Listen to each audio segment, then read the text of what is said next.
But our first speaker, who's going to kick us off with a kind of overview of what's been going on and the issues, is Zak Mensah. And Zak is one of the co-CEOs at Birmingham Museums Trust. We're also very lucky to have him on our board of trustees at Culture 24. So Zak, are you out there? Good morning, good evening, around the world.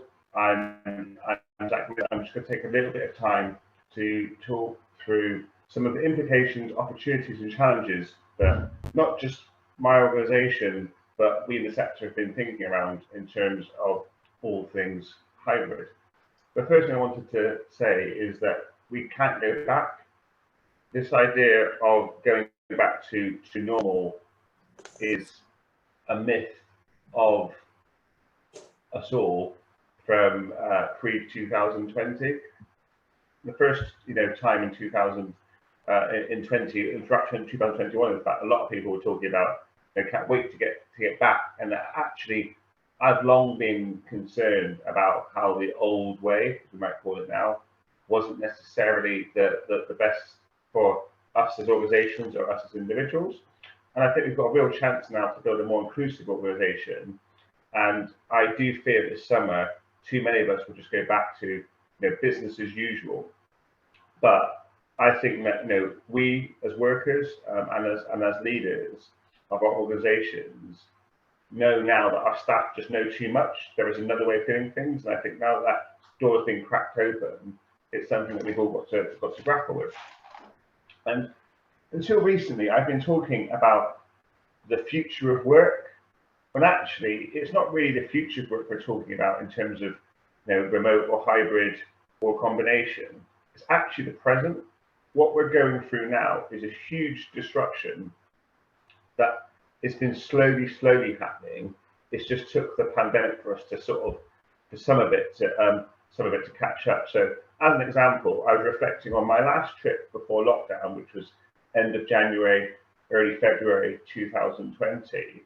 I had my breakfast in Wales, I had my lunch in Paris, and then I had my dinner in Hamburg in Germany, because I was taking a train to Copenhagen. Because the reason I was taking the train is I was trying to be greener and not fly. So I thought I'd just work on the train. And that isn't something that years ago people would have necessarily thought was a super common thing. So even just before lockdown, it turns out that I've been working in a sort of hybrid way anyway. And my most recent trip, so following the pandemic a month ago, I went to my first trip to a conference was to Glasgow, where again, I managed to have breakfast, lunch and dinner in 3 different countries, which is a pretty cool benefit of the hybrid working environment. And so I think the pandemic has really forced experiments on us all. That's kind of smashed this idea of what work is, what the office is, what the culture should be like. And it's definitely compressed some of the technological parts of working. But for the last 20 plus years, there are people who have been doing full remote working. It's more common in organizations to get a flexible work request and you treat your one day out of the office as if it was a special treat. Whereas I, for example, early in my career, I've been working 1 or 2 days at home since the beginning of my career. There's also cost of the office, or what is the office? For many of our workforce, your office could be literally a golf buggy, it could be out on the moors. There's lots of different ideas of what people think of their work, as well as being out on the road or on a gallery floor as an example. And so in that background, the internet is just one of the factors that have been disrupting that change, as well as, of course, societal factors. Work's been shifting year on year anyway. And so I think there are lots of assumptions about what work is in 2022. But other than your terms and conditions, there's been no real agreed contract about how we should be working. So very few organizations, for example, have a good training / policy on how to use digital tools. So when is it appropriate actually to use email? When should you have that face-to-face meeting? And so whilst Zoom solved the problem of getting into a call, the real question, this is a quote from Ben Evans, is, but why are you on that call? So technology has allowed us through the pandemic to carry on the old way, but all it's done for me is really highlight a number of the problems. And so in terms of some of the opportunities, I think it finally allows us all to address the limitations of the physical. So in my institution, for example, by moving to a weekly Teams call and recording it, it allows 100% of the staff to be able to find out what's happening in the organisation and submit questions both in advance or during the sessions itself. I've had lots of positive feedback from people that have worked for the organisation for years who've said that this is the first time they've been able to feel part of the organisation in that one particular aspect. My organisation has staff geographically dispersed across 9 locations, so it turns out that actually we've been a distributed model, but trying to operate as if everyone's in one office.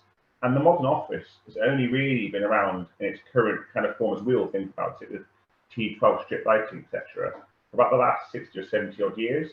It's not actually that new, the office. It used to be that your office was your real proximity to your actual work location, whereas these days, so much of our work is collaboration with others, that it simply isn't the case that you can do all of your work in the office. And also, the opportunities allow us to be more nimble now and operate at speed, because that's one of the things that technology does.